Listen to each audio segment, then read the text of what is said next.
Hello, all you beautiful beings, and welcome to the show. I'm Lane Smith Brown, and this is episode number 20 of the Unleash Your Life podcast.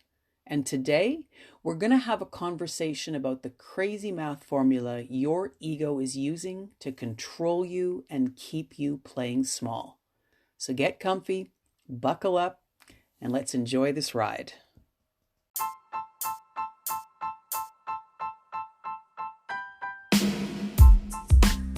This is the Unleash Your Life podcast, where you're going to learn what your power leaks are, and more importantly, how to plug them. I'm your host, Lane Smith Brown. I'm a best-selling author and the founder and coach over at lanesmithbrown.com. And over the last 20 years, I've been guiding people back to their truest selves. You see, most of us are caught in our stories, so we stay trapped. I call those stories power leaks. And when we understand how those power leaks are playing out in our life, we can make a choice to step back into our power.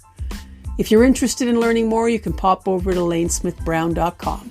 But for now, kick back with a cup of coffee, a glass of wine, or a bag of Doritos, and let's talk about getting what's in the way out of the way through the lens of simple, practical, and easy to understand tools and insights that will make a powerful impact on your life starting today. I trust you'll stick around because I'd certainly love the company.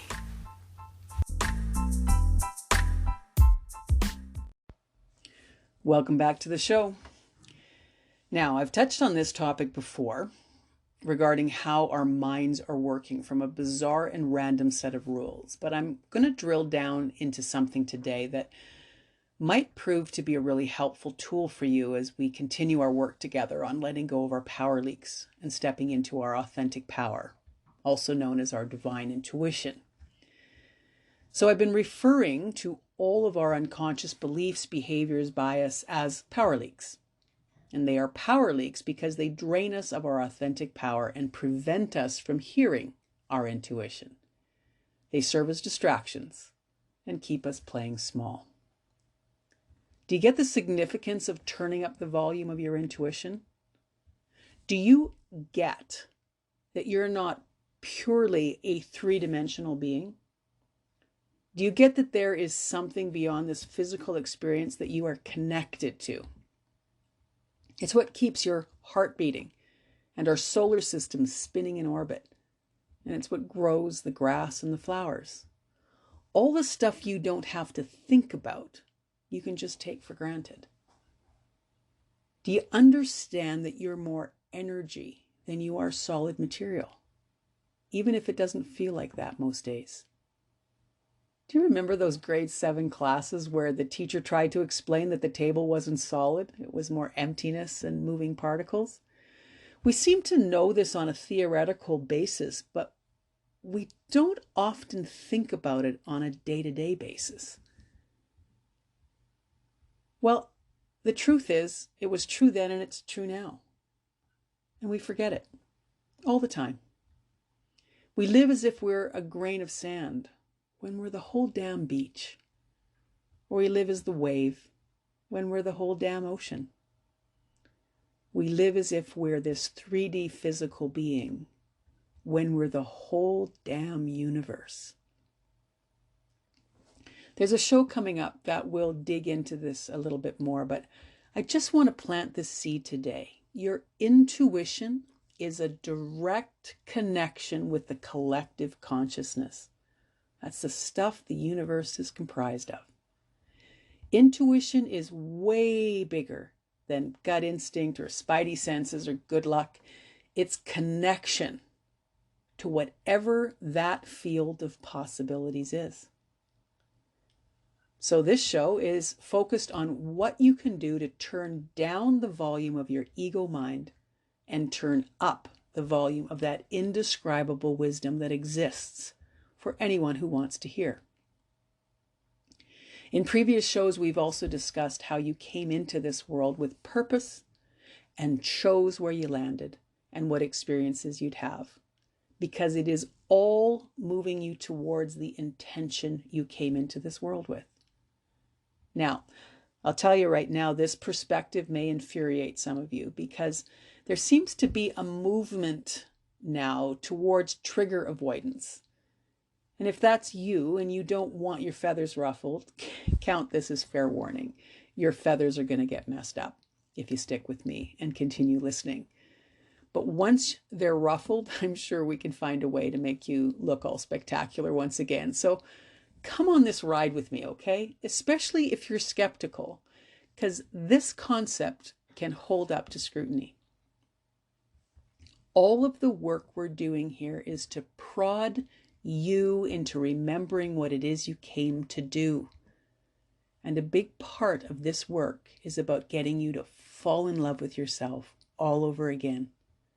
And you will do that by getting rid of the power leaks that distract you from the truth of who you are and what you came to bring.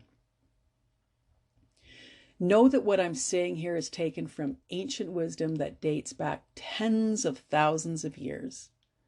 And these teachings are also based on how the universe works from a proven scientific viewpoint.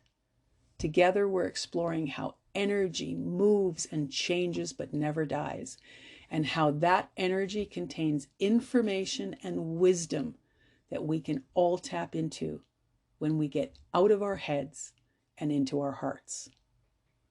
So if you're bold enough, and if you want to love yourself better than you do right now, if you want to embrace the truth of who you are, the gorgeous and awesome and beautiful cosmic being that you are, then let's do the work to plug the power leaks.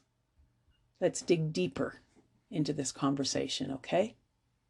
All right, just a quick refresher. Your power leaks look like living in fear or worry, getting stuck in routine, not noticing what you already have, holding grudges or resentment about things long gone, playing it stay safe instead of following your heart, or being disappointed, overwhelmed, impatient, or settling for just good enough, when there's so much more for you just waiting in the wings. Power leaks are also things like shame, embarrassments, insecurity, scarcity, lack, and agitation. Power leaks can look like exhaustion, panic, and a lack of focus, self-sabotage, confusion, and learned helplessness. Power leaks take on all kinds of forms. Now, don't waste your time seeing that list as discouraging. See it as an opportunity for you to get clear of beliefs, behaviors, and emotions that are keeping you from listening to your inner guidance system, your intuition. When you decide to let one go, the rest have a tendency to fall more easily. The important thing here is to begin. All of these power leaks have you drifting off to sleep when all the thrills are in the waking up. Why do we get so used to those feelings? Why are they so relentless at hanging on? Why is there even something called a trigger warning? All of that is because of the crazy-ass formula your mind uses to file all of the information you picked up before you were even born, up until just a few seconds ago. So that was a big build-up, but the perfect foundation to move us forward. Here are the 4 rules your unconscious, subconscious mind is working from. Number 1, everything is good and true. Number 2, like always goes with like. Number 3, familiar equals safe. And number 4, power leaks are the desired comfort zone. So let's take them one by one. Now, before we're around 7 years old, our subconscious takes in everything in as good and true. Zero evaluation. You experience something, hear something, or feel something, and it is filed and remembered as good and true. No evaluation of any kind. No critical thinking of any kind. Here, let me show you how. I'm going to ask you a bunch of random questions and just note your initial response. Don't think, just note the very first reaction and count the yeses on your fingers. Here we go. Being married should be a life goal, yes or no? I will eventually inherit the health issues that run in my family, yes or no? I have the same religion as my parents, yes or no? Not having kids is selfish, yes or no? Most marriages are difficult, yes or no? Some people in life get lucky and some don't, yes or no? I vote for the same political party as most of my family, yes or no? I'm in the same financial situation as most of my family, yes or no? Work is hard, but it's what I have to do to get the stuff I want in life, yes or no? I'm in the same physical condition as most of my family, yes or no? Now, that was 10 quick questions. How many yeses did you get?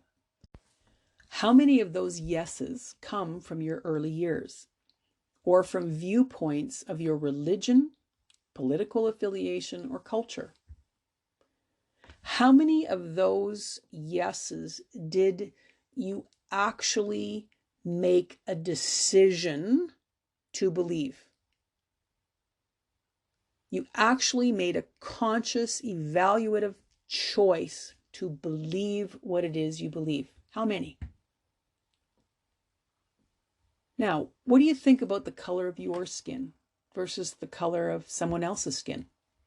How about the color of your hair or your eyes? Is any of that good or bad? You may not have been overtly taught bias from your caregivers, but you took it in.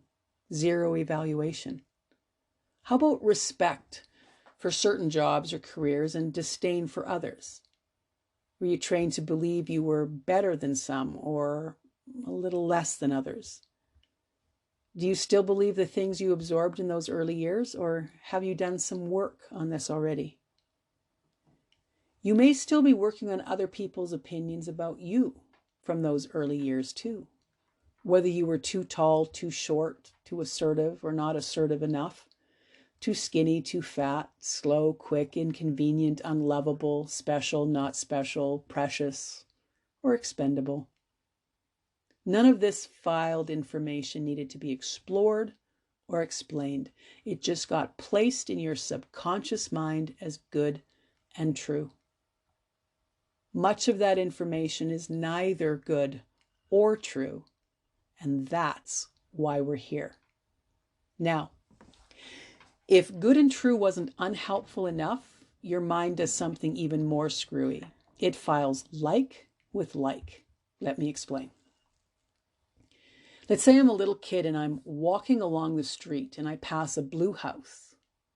In the yard is a green tree and a swing set and a red ball. Can you see it?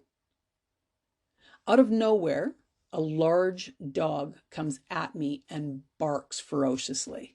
It quite literally scares the crap out of me. Now, thank goodness it was on a leash and was stopped before it could do any more harm. Now, you know from listening to that story that it was the dog that was scary. But your ego, your subconscious, unconscious mind could just as easily associate the blue house, the large green tree, the swing set, and the red ball as threats and file all of that together in the panic file. So the next time you see a red ball or a blue house or a green tree or a swing set, you could unconsciously start moving more quickly or to the other side of the street because on some level your body is getting prepared to avoid an oncoming threat. It's a pretty imperfect system, would you agree? But just the fact that you're getting this right now will change how you evaluate your feelings from now on. This is big stuff, and very few people really understand how much their subconscious is leading their lives. So along with this good and true and this like with like scenario, your subconscious has determined that those feelings are familiar to you. And then the ego makes the leap that familiar equals safe. In other words, it is operating on the premise that you actually enjoy feeling a certain way. So it keeps moving you towards actions that will ensure you will stay in that feeling state. So I've been describing these unconscious behaviors and beliefs as power leaks, and your subconscious actually thinks that your power leaks are your comfort zone. Pretty crazy, yeah? If you're hearing this for the first time, it sounds pretty wild. Really, even if you've heard this 1,000 times, it sounds pretty wild. So those are the 4 rules your subconscious ego mind is working with. As you try to do something different, like paying attention to or stopping your power leaks, your ego is going to panic. It knows that the power leak has been your go-to response for a very, very long time. So when you try to move away from the familiar equals safe scenario, your ego assumes you're in jeopardy.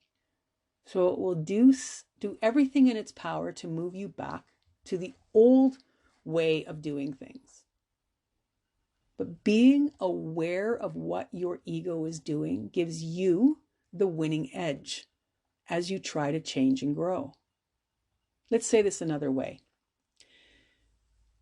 In desperation to keep you where it wants to keep you, your ego will put these type of thoughts in your head to keep you going back to the familiar zone. Any of this sound familiar to you? Has this happened to you before when you've tried to make a new decision? Hey, tomorrow would be a better day to start doing this work. Hey, this is all bullshit. Hey, this sounds like way too much work and it'll probably fail. Hey, I've heard this type of stuff before and it didn't work then. Why would it work now? Hey, it's going to be too long. It's going to take too long and it's going to be too painful. Hey, maybe it will even try to convince you you're going to lose your family and your friends and all kinds of stuff. Or you know what? It's going to whisper things like, you're too old, you're too young, you're too poor, you're too smart, you're too tall, you're too short, too set in your ways. Spoiler alert, the ego gets rather desperate sometimes and will stop at nothing to keep you drifting and safe. Truth is, and this is a big one, if you don't start looking at this stuff, the power leaks that are holding you back, what you are going to lose is yourself. That's the biggest thing here.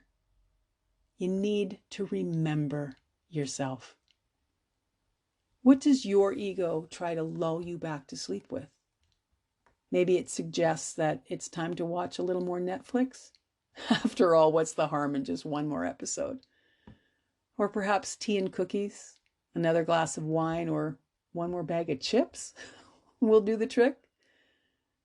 Think about what you use as an excuse. It might be more than one. Remember, this isn't you. This is your ego trying to keep you from moving forward. It's a little sneak. It's cunning and it's clever because it wants to keep its job. And you waking up to your behaviors, your power leaks, means its job is in jeopardy. And the truth is, this isn't its job. This tiny portion of your big, beautiful mind was never designed for this kind of reasoning. Your ego mind, where all your subconscious and conscious beliefs are stored, is prehistoric. It wasn't designed to be a critical thinker. It was only built to keep you safe from tigers, falling rocks, dinosaurs, and that big, beautiful Neanderthal in the bushes over there with the big club in her hands. But you're learning to step out of your ego and into a much more effective way of navigating your life. The most important thing to understand at this moment is if you can be programmed to have a power leak, you can be programmed to not have a power leak. So, are you connecting some dots to some of the behavior that you've experienced in your life? I often use the term fix of familiarity because power leaks can become an addiction. Maybe you've heard of something called self-sabotage. Yep. That's what happens, and you unconsciously mess things up for yourself over and over and over again. Now, remember in episode number 3 where I talked about my missing bedroom and my disappearing friends, and how those two experiences planted the seeds that convinced me I was inconvenient, forgettable, invisible, and unworthy? This is how that played out in my life. I tried to be indispensable or self-sacrificing to everyone. I'd say yes when everything in me wanted to say no. I put everyone else's priorities above my own. So much so that it took years to figure out what actually makes me happy. After all, why would I ask myself something like that? On an unconscious, subconscious level, I believed I wasn't worthy of even happiness. I even spent years expecting no one to want to be friends with me. So I just stayed on the sidelines, didn't get involved. My expectations of others was spectacularly low, and my expectations of myself were spectacularly high. And all of this kept me feeling inconvenient, forgettable, invisible, and unworthy. All familiar feelings. Is this resonating with you? Or have I left you stumbling around in the dark? I don't do that stuff any longer. At least if it comes up, it's very, very short-lived. I have come to know that it is my soul's journey and responsibility to find this sense of belonging in myself. When I was finally able to embrace the brilliance of who I am, I got my first taste of being truly connected to the divine, my intuition. And the more I pay attention to her, the more clearly and often she speaks to me. Now, I still fall back into old patterns of thinking. I still take little excursions away from that sense of knowing how magnificent I am. But thank goodness when I do, it triggers such a feeling of loss in me that I claw my way back as soon as I possibly can. Look, realizing and understanding the truth of who I am, what I am connected to, and what I want to experience on this journey did not come quickly or easily, but it did come with purpose and intent. And you can experience the same thing if you want. It's entirely up to you. Here's a simple truth. We all came in so perfect, so complete, so intentional, and all of that is still true. It doesn't actually matter what anyone said to the contrary. All of that amounts to a big, steaming pile of poop. So where are you wasting your energy? Still caught in an old thought loop. Do you know what your power leaks are that you need to plug? If you stick with me, I promise you, you're going to get finely tuned to recognizing where you're playing small, where you get disconnected from the truth of who you are. And it's going to be work. But the work will be worth it because you are worth it. All right. That was another big show. But I trust I've got your curiosity up. I love that you stuck it out. I love that you're curious about this work. Will you meet me back here for another conversation next week? Or maybe binge listen to the rest of the shows before that happens, especially if this is your first time here. All right. Glad you were here. Ta for now.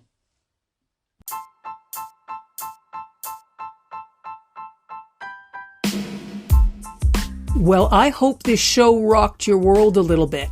If you're ready to take this learning to a whole new level, pop over to lanesmithbrown.com and sign up for our weekly Wild Wonderings email and check out the coaching options as well. Oh, and if you haven't already, subscribe to this podcast, will you? It's how we get these tools into the world and change the world for the better. Ta for now.